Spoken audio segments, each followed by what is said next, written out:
comes to mind. But for Bigetron, it seems like they're going to be trying to play the aggressive style here. So they take away that Minotaur from Dreams. Like you said, Mirko, the Tigreal might follow suit too as well. The situation, right?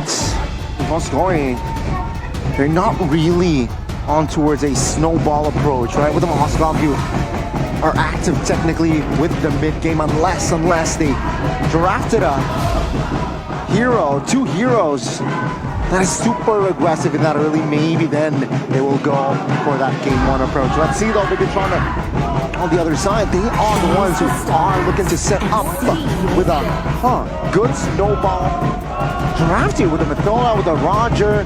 They are looking for that early snowball fight. Yeah, and for EVOS, it's been the mid lane, Zask and the predicted Lo Yi. Bigetron have actually gone for the Minotaur instead of the Tigreal first, but now they can actually go for the Tigreal. Again, EVOS could still pick up the Edith as a roamer. It'll actually be pretty solid to be reactive, but I think, yeah, EVOS might lack a bit of instant initiation. That's what you get, or instant reaction rather, as well with the Minotaur. Yeah, if your skills are channel-based, I mean, we saw the Lolita work in that situation, but it's going to be a bit too risky, I think, for EVOS if they want to try and get something that's slow, because Bigetron, if they do get an advantage, one thing they do really well is they play fast. Right? They engage fast, they burst people down fast. There's usually not a lot of time for you to try and make the outplay. But for EVOS, they got the Akai here. Was the final ban in the in game number 2 earlier. So falls into the hands of EVOS, can scatter Bigetron. And what could be the solution here, especially for Moreno? One of the key core factors for Bigetron is that winning mid lane prio. Always something good put in the hands of Moreno. What could it be though? Honestly, Lilia might work here. Agreed. You want to go for more poke, right? Whenever you go for the Akai, you want to poke him down, and yeah, Lilia does both poke the Akai and also win out, and you actually get more bonuses because the Valentina won't be able to steal that big ultimate. It's just going to be Black Shoes. They decide to go for the Alpha instead with the Lunox. And now it is the Pain for Anofel. Hey, thoughts, Arashi, for the drafting phase? There's a lot of damage and a lot of mobility tools, a lot of outplay potential here for Bigetron. For EVOS, it's a bit more straightforward, right? Play for the front to back, get the damage out, get the Bane farming, and allow the Akai to just disengage and make those plays happen. Whereas for the side of Bigetron, it's all that dive, bro. The Alpha and the Lunox alone is already a threat to begin with. Along with that, the Roger for the chase, the Mathilda and the Arlet. Now this is where it gets a bit sketchy, right? Because the Arlet will be that main front line that will have to tank everything, and the Mathilda is going to be the one that can be a bit more dynamic. So this is going to be a playstyle that might not really suit, might not be used to by Bigetron, but maybe EVOS can get baited into that as well. You've had our thoughts of our analysts. Ladies and gentlemen, now it's time for you guys to predict. Go ahead in the comment section and predict whether it's going to be Bigetron Alpha or EVOS Glory in this match. 1-1, we're back to the decider, a best of 1 with these exact drafts. Lunox for Moreno in the mid lane. This is probably the first time we've actually seen the Lunox in the mid lane. It's usually been in the gold lane, so we'll see how it does. EVOS still sticking to the mad scientist, a Bane pick. Now this is quite terrifying though. Super Ken on an Alpha, Lunox in the hands of Moreno. You have to remember, the level 1, level 2 for the Lunox is deceptively strong, but Finn already taking a lot of attention, a lot of damage from the members of EVOS. I wonder how Finn is going to play this. Is he going to shadow and find where Dreams is, or is he going to actually be the aggressor, as Iman might be gank here? Let's see, ladies and gentlemen, it's going to be Dreams trying to pressure, but yes, the approach from the side of Bigetron should be pacing, right? With Mathilda, it's going to be create a lot of tempo and expect Bigetron play a fast pace. And the rotation. Pull yourself together for Dreams to get more flickers, more ways to really make the big play happen. 2 agilities though for both the Phobias and the Valentina. So roaming is definitely in the minds of EVOS and the emblems by IndieHome here. But Wilderness Blessing and agility for the Lunox and the Mathilda. So you can see that they're attempting to be a lot more active in the early game. It seems like EVOS is dealing with it quite well. Yeah, and in this winning lane for Eman, it's actually going to be quite tough because Dreams was able to get some damage down. Oh my god, look at that piercing damage from Natco. Ooh, really zoning Eman from taking these minions, but he has gotten the job done already. He was able to shove the wave into the turret so that the turret will push the wave back to him, and maybe he's going to set up for a freeze this time around. Both Superkin and Annabelle also hitting their level 4 power spikes to go and contest on the pseudo-utility junglers. This is as utility as it gets in this meta. All the utility available, but Supercan goes aggressive here, but again, no real big engage available. Floppy makes the first move though. Yep, Demonic Force with the circling eagle, and Supercan finds the turtle. Dreams will fall, and they will clamp onto its Floppy, who has the Demonic Force. Vengeance pops here, Supercan quite low. With the cover though, Supercan will not be able to find the escape. Rocket finds the assassination there. It's 3 kills onto his Bigetron. There might be a escape by Natco. Too ambitious, but he is able to flicker away. What a chaotic skirmish. It ends up 3-2, but the neutral objectives are still over for Bigetron. And Imani got a free lane. Natco took the Spear of Destruction. In the end, I think it was still worth it for Natco to take that. He got a kill, and he's still going to be able to make it to the bottom lane to get those 2 cannon minions. But doesn't change the fact that Bigetron now have a 1,000 gold lead with a very scary comp to give a 1,000 gold lead too.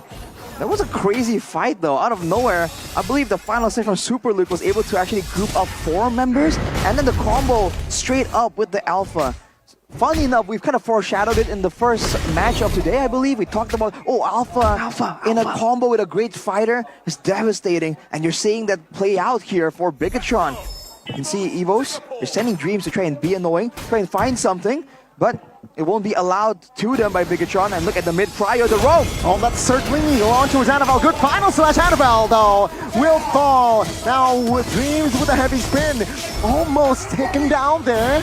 Was able to space out. And Glocken was also to provide cover.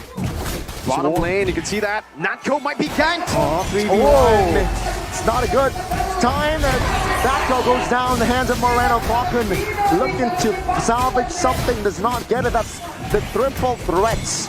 Not on the side there was overwhelming for Natco. This is why the Mathilda was picked up in the first phase. They're just so active. Supercat. See here with a Spear of Alpha already connected. Demonic Force trying to sustain, trying to buy time as well, but the final slash will break his tempo. Fluffy goes down. Look at Moreno. Oh, circling eagle on towards Dreams. The damage won't be enough for Finn to find the finish. Now EVOS Glory, they're a little bit late on towards the Newt. They're everywhere with this Mathilda, and now they're gonna invade. Annabelle forced to retry. No. Free turtle to Super Ken, a 3,000 gold lead. Oh, for Bigetron Alpha, some slick movement from Glocken. Let's take a look at the audience prediction in favor, actually, for EVOS Glory. Wow. Interesting result right here from the audience predictions. Bigetron definitely not believing in that. That Mathilda, we talked about how Bigetron is so good at rotating, even more so than EVOS. Now with the Mathilda in their hands, you can see it's about to get a lot worse coming in. And you can see the items here. War Axe for the Alpha, already for the sustain. Another bell for the Arlet. That's Dreams. Push a Super Ken into the turret. Pins Super Ken down. The damage will be enough to take him down as well. Now Dreams very low. Moreno with a clutch basic attack there. Finds the trade. Glocken though deals a lot of damage on towards Finn. And Mono so bold there, standing the front lines. Now they want more. Annabelle here. Trying to give out damage, but take a look at the damage here. And Mon goes down. Moreno will not be able to find the payback, but Annabelle in a peculiar position.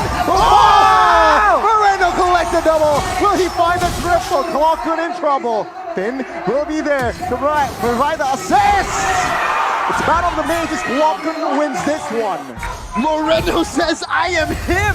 Flickers forward, loses out on a big bounty still though. 6-0 now, first kill over, and that's a big shutdown to Glocken. That was not value at all, but it sure as hell was entertaining.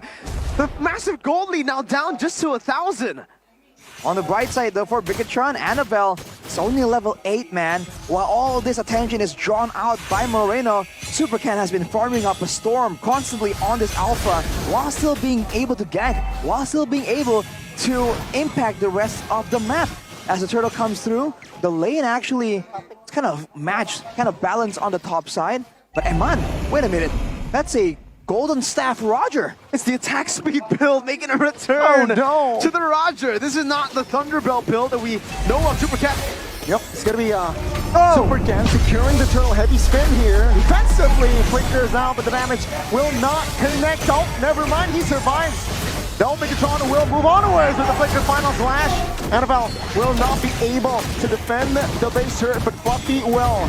Bigetron, Hero of Alpha connects on to shoot damage. Will be enough to take Fluffy down. It's going to be Bigetron again, just rolling, steamrolling on this lead. All right, so what's the logic behind this attack speed build, Arashi? Is it just because they know that there's no real initiation? They're not in a rush to fight? Before we get to that, let's take a look at this dive there. Super Luke, I think, was trying to find Dreams as well in that fight. But there, you can see, when you're too concerned about the Circling Eagle, when you're too concerned about Super Luke, the Alpha comes in with the spear, skewers you right out immediately. Natco, though, didn't go for the push, went for the farm coming in on the top side. And now Bigetron are trying to match it, and they have great damage output because of that attack speed build. With all the burst damage available, I guess they just want something that can kind of carry even harder in the later stages of the game. And now if we take a look back at the game, right, the problem for EVOS Glory has been the fact that, that's a 3-man knocker, final slash. Good recovery though, and they will reposition as well.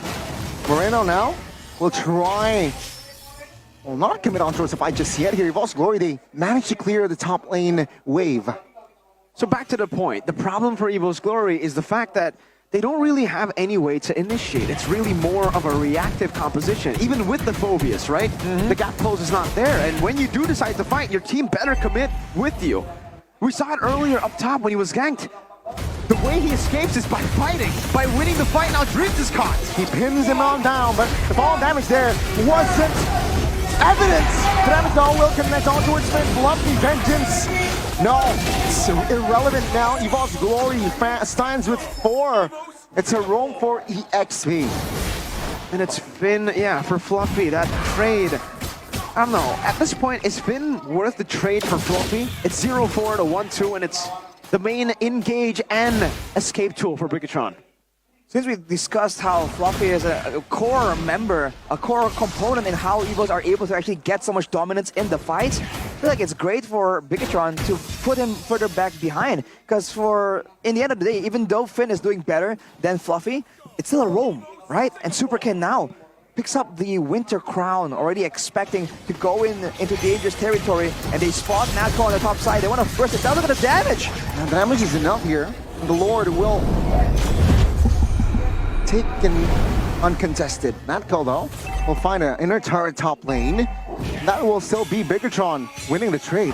It's a blitz, man, and that's what you can do with the Lunox in your composition. Oh my god! Don't bully the purple buff, man! Oh man! But how far did they take the purple buff away? River. That's literally Grand Theft Purple. They were kidnapping the purple, not just stealing it, man. That was sad. I don't think I've ever seen the purple buff taken at the river, bro. Yeah, right. They held him for ransom. And they succeeded, man. Now, no buff for Annabelle.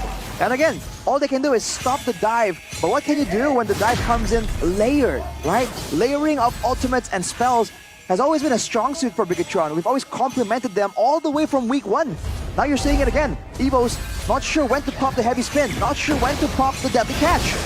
All right, the Lord is still the first Lord, and EVOS Glory, they will be able to defend their base turret in the bottom side of the map. Natco dealing the wave top lane as well. Good defense here, executed by EVOS Glory, and Bigetron, no window for a fight or even a siege. Still the first Lord. Bigetron will definitely struggle to go for the end here. But Eman, I think the main problem for Bigetron Alpha, if they had gone for the normal composition, would be Siege. Oh my god, that attack speed build! Ooh. Yeah, Dreams definitely can't be tanking a whole lot of that. This is how much damage Eman is doing. Imagine how much damage a 6-1 Moreno on a Lunox will be doing later on. That will certainly be a burst down. Let's take a look at the items once again, Arashi. Do they have the items to end the game with the next Lord? Moreno in particular has the concentrated energy, so that is a massive buff to his survivability.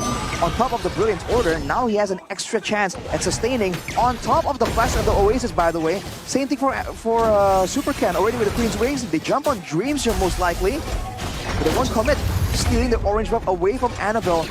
This is the problem. EVOS, they have damage, but Bigetron have both damage and sustainability. Everything is built into each other, and that is how they're able to actually outmatch EVOS, despite the fact that on paper, all of these AoE tools are still available for EVOS. They just don't have the same kind of dual value like we're talking about for EVOS in game number 1. And again, for EVOS, it's really whenever they have the strong point, the power spike, they can never truly initiate, right? With this composition, it's very reactive. It's actually too reactive. I think the Akai pick was a bit too early, in my opinion, right? The fact that they went for Akai first over the Bane, because I think Bane would have been a better option to go for.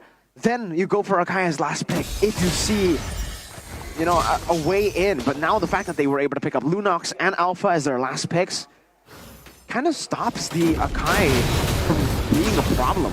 Even if he wants to go for the initiation, he will get melted down by Iman on the attack speed build and Moreno. Oh, early circling Eagle will not crash on towards anyone just yet though. The Lord, Bigetron taking their time here top lane though. Natko hasn't shown on the map. Once he shows, yeah, Bigetron, they will pull the trigger on towards the fight here, and there you go, they move onwards.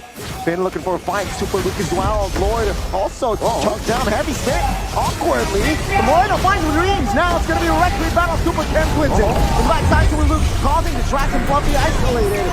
Iman, take him down, now take a look at Natko. He's dealing the top lane like a man, but that will be all. The base turret is going to be the sole casualty from Natko. So a base turret traded in for a Lord and 2 members. I think for EVO's Glory, they have to take whatever they can get, and that's what they got. It's a bad trade in the end, because Bigetron Alpha still have a way to push this up. They're actually going to be able to crash all 3 waves together. Can EVO's defend Arashi? Well, Super Ken actually hasn't cleared the top lane, so the Lord is going to crash even earlier. But still, they're going to get the turret. Ooh, Annabelle gets so low. Bottom turret falls as well on the side opposite of the next Lord. Bigetron cashing in, going for the top side too. Yeah, they'll defend it with 5 rings now. Very low chunks. Though, the Lord will be taken care of. EVOS Glory now focused down on towards the top lane. He will get the clear, but here Alpha connects on towards Super 10 as well now. Super 10 locked down. Still trying to buy time. In the base, take a look at him on. He's right around the game, and Bigetron Alpha. They have found the reverse sweep. The Red Terminators. They dethrone the Kings of Kings. Welcome back to the top. Welcome back to the top, Bigetron Alpha. It looked shaky after game 1, but they were able to pull off the reverse sweep on EVO's Glory. And it was Iman, man! Turret lock. Turret lock. That's a specialty right there. You can do it.